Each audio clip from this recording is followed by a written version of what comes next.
Hi, everyone. Welcome back to the Mama Genius Entrepreneur Podcast. If this is you, you're pouring into everyone. But who's pouring into you? You've tried to be everything for everyone. And yet, some days you barely even recognize yourself. I know I've been there, especially this week. You've read the books, watched the reels, maybe even tried a few date night hacks. But deep down, you know it's not about them. It starts with you. That's what Chaya Garcia realized when she hit her own emotional edge. The healing didn't start in the relationship, it started in her reflection. Now she teaches women how to create an epic love by reconnecting the versions of themselves to being the one that buried under the obligation, the exhaustion, and the fear. If you've ever been feeling that craving for real connection, honest conversations, and permission to choose yourself again, this is the episode for you. And my mouse, of course.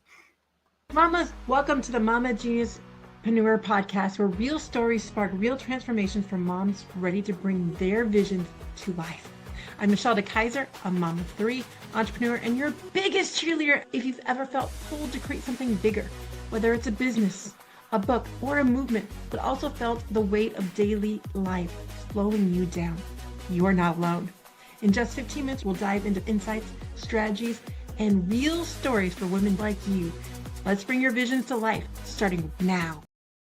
Chaya Garcia is known as the Epic Love Expert, is a relationship expert and a keynote speaker helping women heal the most important relationship they have, the one with themselves.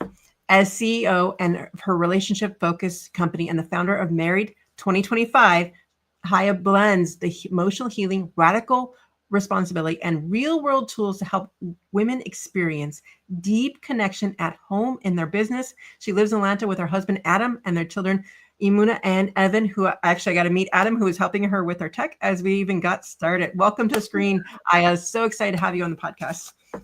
It's so awesome to be here. Oh my gosh, you're breaking up a little bit. Are you still there?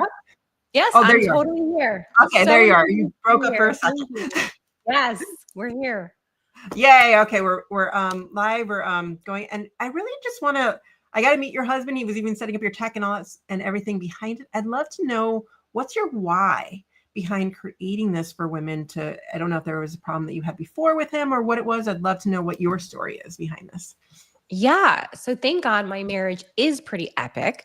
And I understand that the power of having a healthy relationship really is the impact that affects every other area of your life. Whether you're aware of it or not, having a healthy marriage impacts your health, physical health, mental health, spiritual health, as well as how you can show up for your children and for your environment. Because if you don't feel safe in your most intimate space, which is like inside of yourself with your partner and in your home, then even though you can pretend you're fine or just focus on the good, it still eats away at you.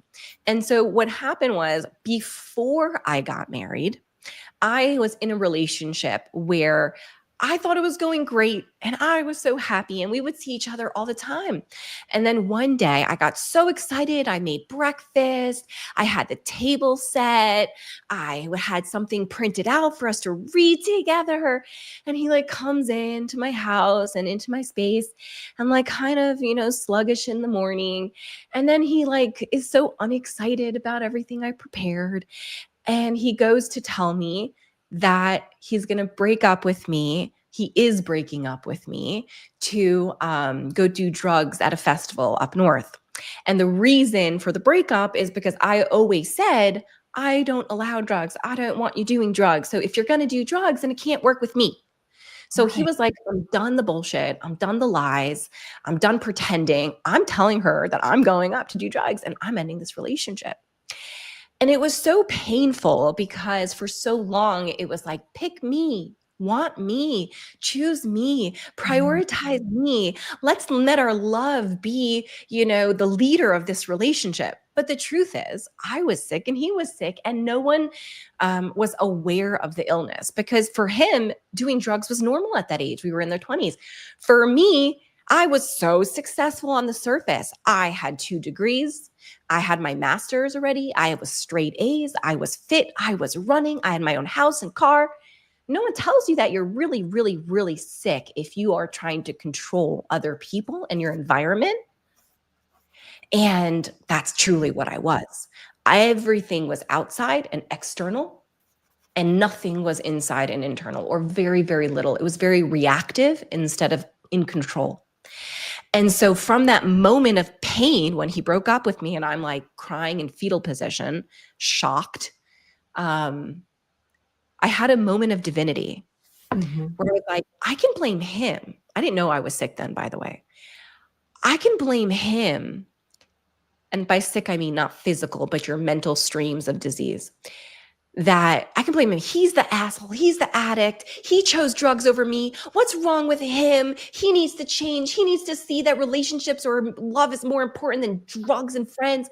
But God blessed me with an ability and grace to ask myself, what about me and my belief systems and my issues and what I believe I'm worthy of created this scenario? How, out of all the men, is this the one in my room who just left me? And how did I facilitate and create abandonment again? Because let's be real, the pattern that happened was not the first time. But once I was able then to take full responsibility for my life, not be like, oh, he's the addict, he's stupid. Because again, it's obvious when people do drugs. It's not obvious when you're a codependent. Right. And I took full responsibility and I started my healing process of taking full ownership for my life.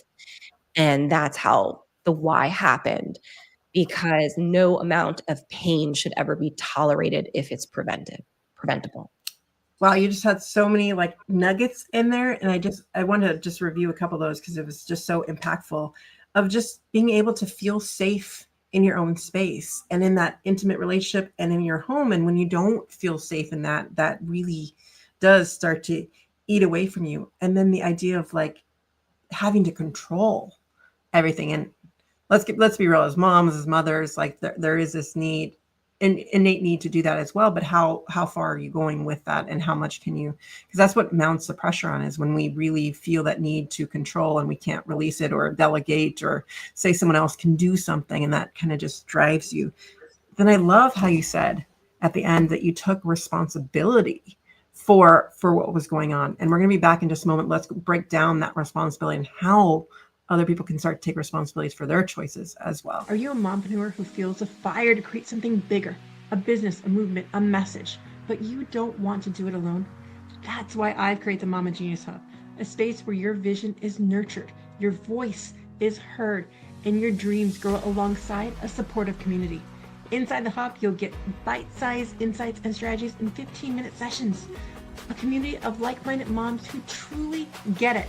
Support to bring your vision to life without burnout. If ready to build your business and impact while staying true to yourself, join us today at connectingmamas.com. Your calling matters. Let's grow it together. Well, I just want to dive straight into this because I know we're talking about relationships and we're talking about marriage, but what do we need to do first to really, again, I want to go back to the idea of feeling safe in that relationship and safe in your own home. Where do we start? We start with taking full responsibility. Just because I did the work and I changed and rebuilt myself from the core up before I got married, other people's souls have different journeys and they do it in marriage. So my marriage is great now, but some people listening might need to do that work in their marriage. And I still have to do the same work, even though I have a phenomenal partner.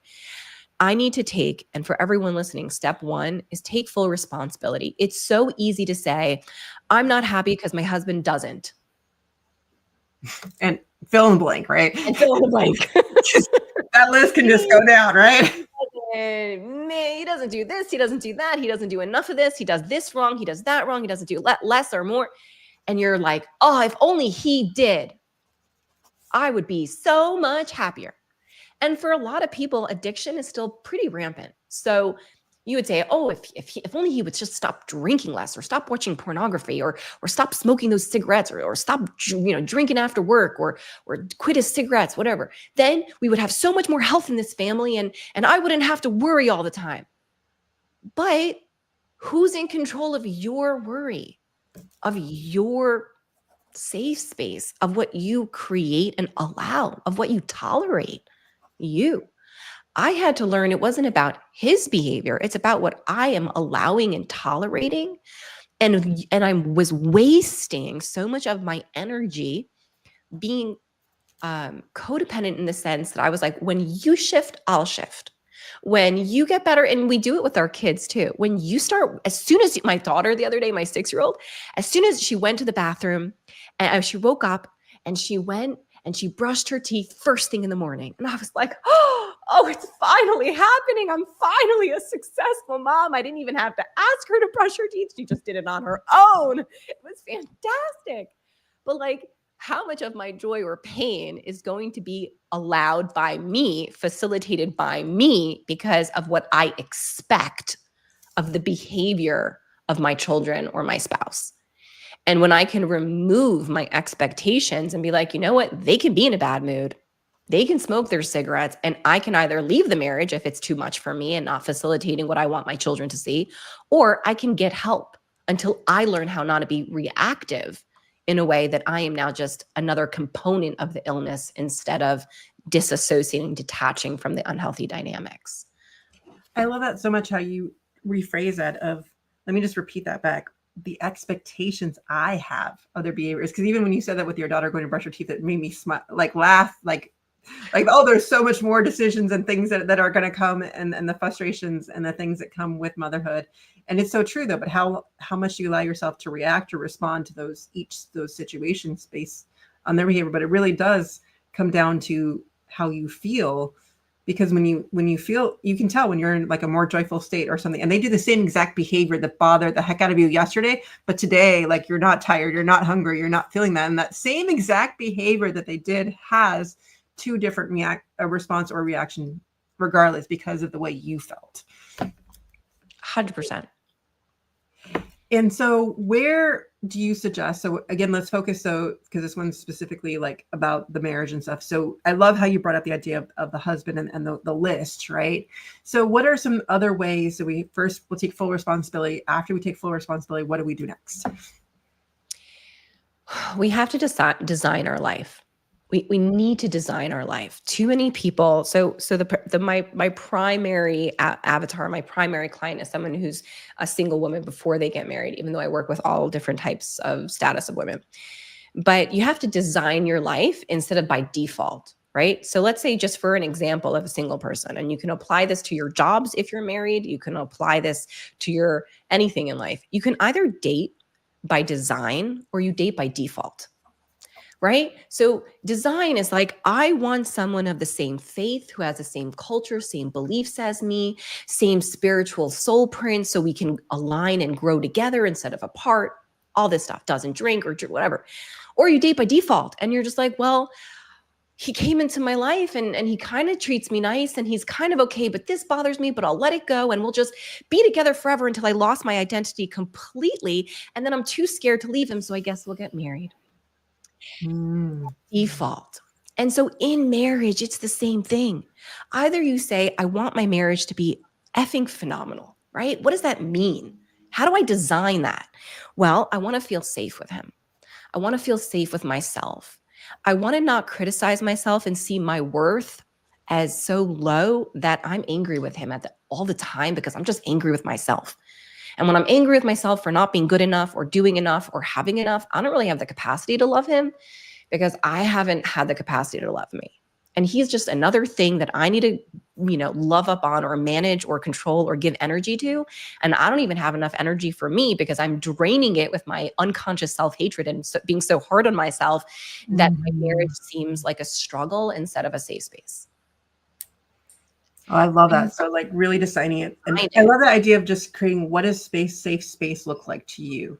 And really taking note of that and stock of what that looks like to you. Unfortunately, we're running out of time. So let everyone know how they can get a hold of you.